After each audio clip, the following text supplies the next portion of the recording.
We both know why you clicked in this video, so let's talk about it.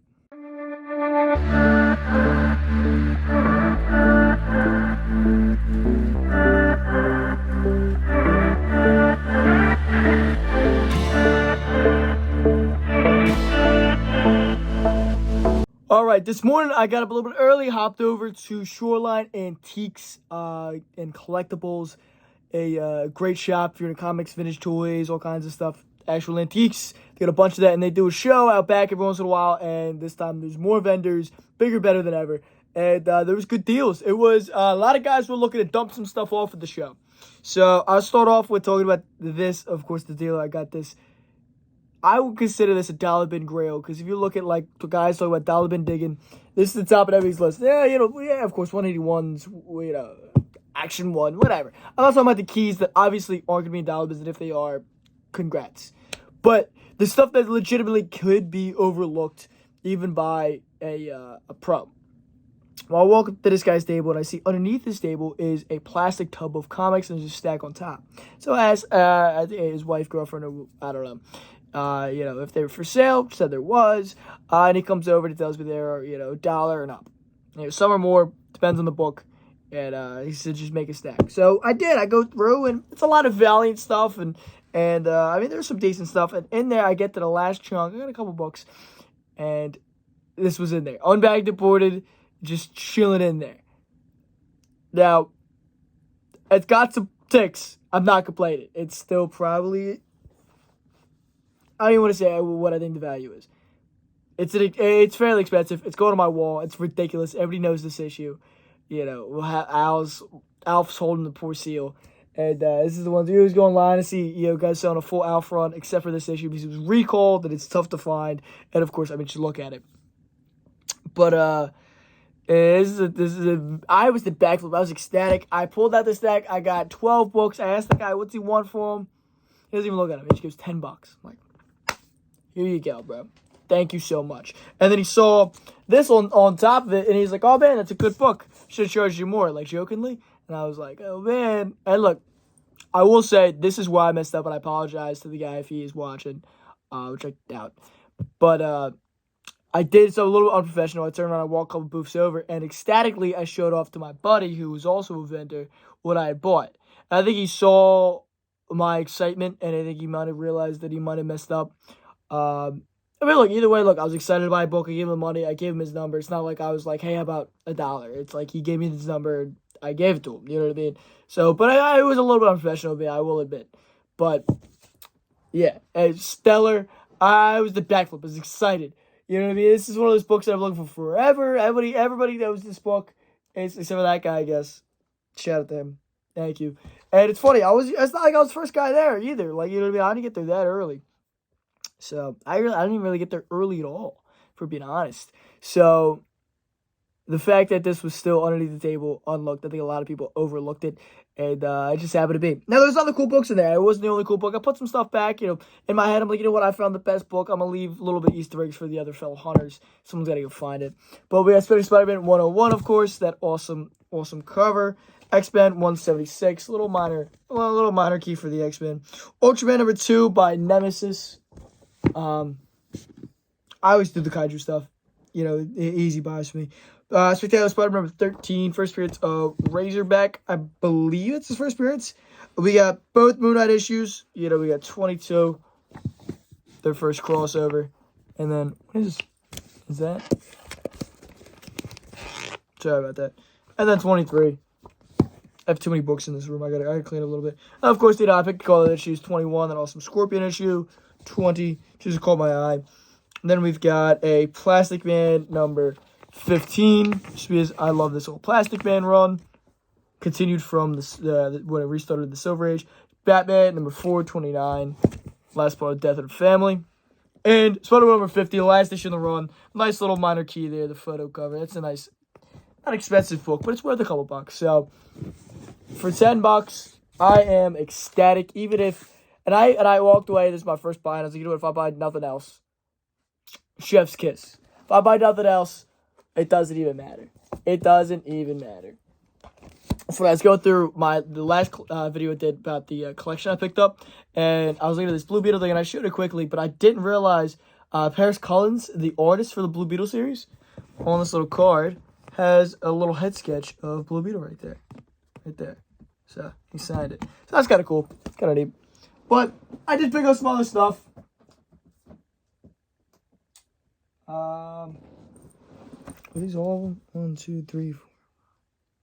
Yeah, so it's off the table. I had 4 for $1 books. Also on top of the table, I had a couple Heir to the Empire issues. No number 1, but the 2 and the 4 was there, and the first Mara Jade cover and stuff like that. But I think I wanted like $10 piece on them, which isn't bad. I just passed on them. But for 4 for $1, I got DC vs. Marvel number 1 on the newsstand. I got a second copy of that piece for a quarter. Why not? The Free Comic Book Day Ultimate Spider number 1, same thing for a quarter. Why not? Return to Jurassic Park number 7 by Topps Comics. A little newsstand there. Nice copy. Blade number 6 from that second volume. Also a newsstand. Oh, I got a bag of board these. I gotta go buy more bags of boards. Spider 2099 number 34. Towards the end of the run, sort of. Also a newsstand. Archie Adventures. TMNT Adventures number 70. Again, towards the end. And again, a newsstand. And the Dexter's Laboratory Burger King comic. I think some of these Cartoon Network books are pretty good specs just because of the fact of, I mean, there's an audience for it. You know what I mean? There's a lot of people that grew up on these. So, not too shabby there for $2. Sorry about the cut there. But the rest of the stuff I bought at the show was all off of a guy. I should have got his contact because he had a couple more books I was interested in. But he just bought a collection. He's blown everything out. They were $1, but he told me if I bought the stack to 50 cents. Let's talk to him a little bit. Nice dude. And so I ended up buying 50 books off them. So I'll show them off quick. And then after that, I'll show off some stuff I picked up after the show. But we've got Web of Spider-Man 99. I believe that's first Night Watch. Smallville number 1. First, in universe for the Smallville characters. Army of Darkness Puppet Hotep number 3 is actually, I accidentally got 2 copies of that. So I don't really need to keep that one. Ghost Rider 33 for a whole bunch of first appearances. X-Men 10. I'm blanking on what the significance of this is, but there is something. Outflight 33. First Lady Deathstrike. It's a cool little book. Dazzler 15. Spider-Woman crossover. I always love picking the Spider-Woman stuff. Newsstand copy of Silver Surfer 71. First appearance of Morgue. This is some of the Avengers 10,000 BC, whatever they are. The second print for Cap 25. That classic cover. Doctor Strange 14. Little spec book there. Uncanny 281. First Bishop. I mean, for 50 cents, it's kind of a no-brainer. It's either like Annual X-Men or 5. Sure, why not? Just League 12. Is this the second print? Yeah. The second print. A classic cover. Well, classic, modern classic, I guess. I'd always pick these up, even though this one's got a couple takes on it. But you could always sell them for $5 at least. But Marvel Zombies. Army of Darkness number 1. Number 2. And number 3. I have a couple copies in my sale bin. I have a keep copy as well. So maybe I'll build the set and sell the set. Of course, I'm knocking them over because they have no bags of boards. I gotta go buy bags and boards. Can't keep anything stand up here. And then a couple Joe Kubert issues. Joe Kubert presents number 2. I've always been a Joe Kubert fan, number 1. He's one of my favorite artists from the DC era, at least. He's got some and he kind of carried DC for some years. Crystal the Crystal Warrior. I'm almost done my set. I need, I think, 2 and 4, I think. But number 8 is that classic Danzig cover where that skull would be stolen by Danzig. Number 11 is kind of out of order here. 7, he's going to be rebagged and boarded. 9. And number 10, I already have a 1 and a 3 and a 6 or something. I don't know. I had a couple issues already.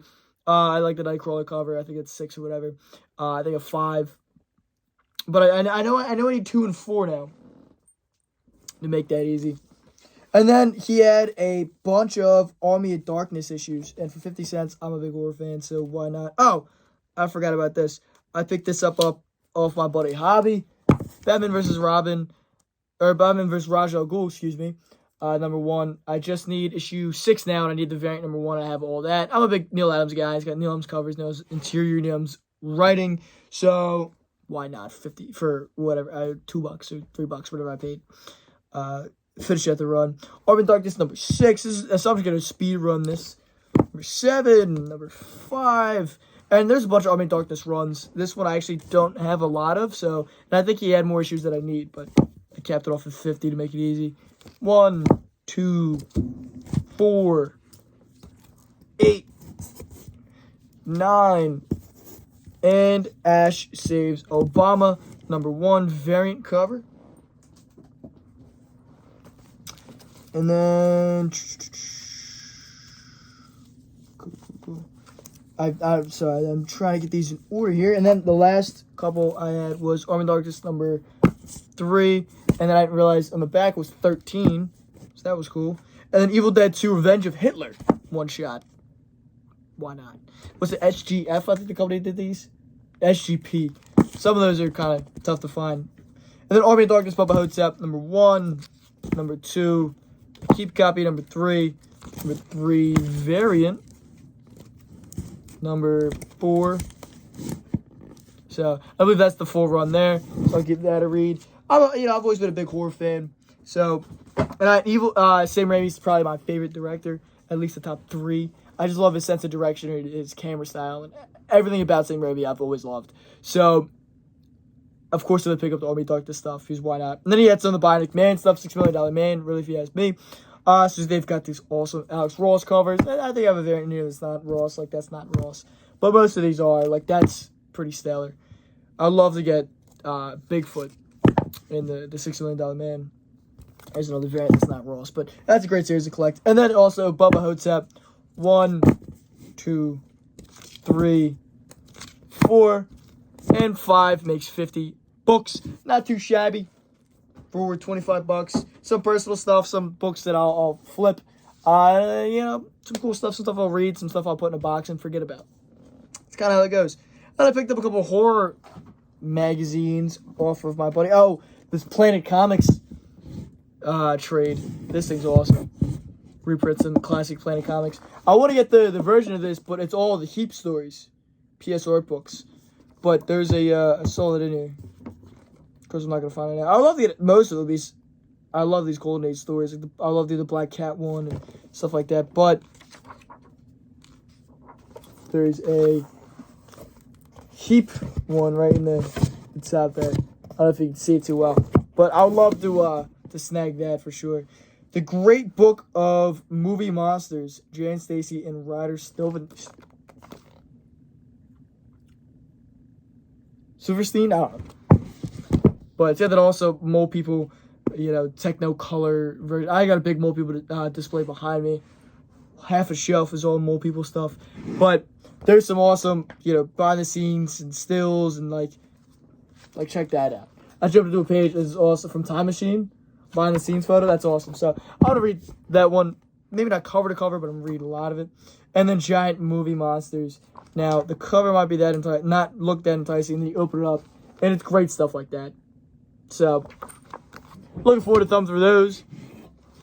And then at the shop, because I had to go to work after I went to Shoreline Show, I picked up some Thor issues. So I'm getting real close to finishing out that run, man. Real close. These are kind of a bit out of order, but 198. We got 228. 227. Super early Firelord. Second or third appearance. He's in 225 is his first, I believe. I can't remember if he's in 226, but there he is right there. We got 210. Cool little minor. We got 208. 216. Boom. Again, these all got to be bags boarded because I got to get bags boarded. 224. 192, which I accidentally did. I don't think I needed, so I think I just recently picked this one up, but whatever. And 184, the Infinity issue. So, pick those up, and then I am going down a slippery rabbit hole with this one. To round out the video, I finally picked up a Pacific Rim figure. I've been hemming and hawing about this NECA toy line for forever, and they make some awesome figures. They used to be everywhere. They used to be really cheap. Used to be getting them in this area for like $20. These NECA dumps a lot of shit in this area because they're local. But all of a sudden they got scarce. You didn't see them anywhere. And online they were going for like $200. All of them pretty much. especially the monsters. They're starting to come down a little bit. I picked them up for I think like $20 or something like that. And of course, now I got to fish at the line as if I've any shelf space for Pacific Rim figures, but I've always been a kaiju fan. I like the first movie. The second one's alright. The monsters are cool. The Jaegers are cool. So I picked this guy up. And he's got the cool split arm here. He's got like this cannon on. Just cool. You know what I mean? Just cool. I remember seeing these guys everywhere, and I always hemmed and hawed about jumping on the boat. And here I am. But with everything said and done, what did I just put it? Losing track of it. I don't know what I put out. But with everything said and done, not too shabby considering I picked up a pretty solid key issue for 12 for $1. What's that? 83 cents. I'll do that all day. I wish you had more copies because I would buy every Alf 48 for, I'll pay you more than 83 cents. I love this issue. It's awesome. It's the epitome of my personality, I guess. Does it make me a man-child? Maybe. Probably. But it's awesome. It's hilarious. It's stupid. It's fun. It's what comics should be. Stupid and fun. You gotta enjoy it a little bit. You know what I mean? So, I'm excited to find that. Everything else, pure bonus. I appreciate you guys for watching. If you want to already follow me on Instagram, Facebook, all linked down in the description. I post every single day on all 3 platforms. So, check it out. Until next time. Peace.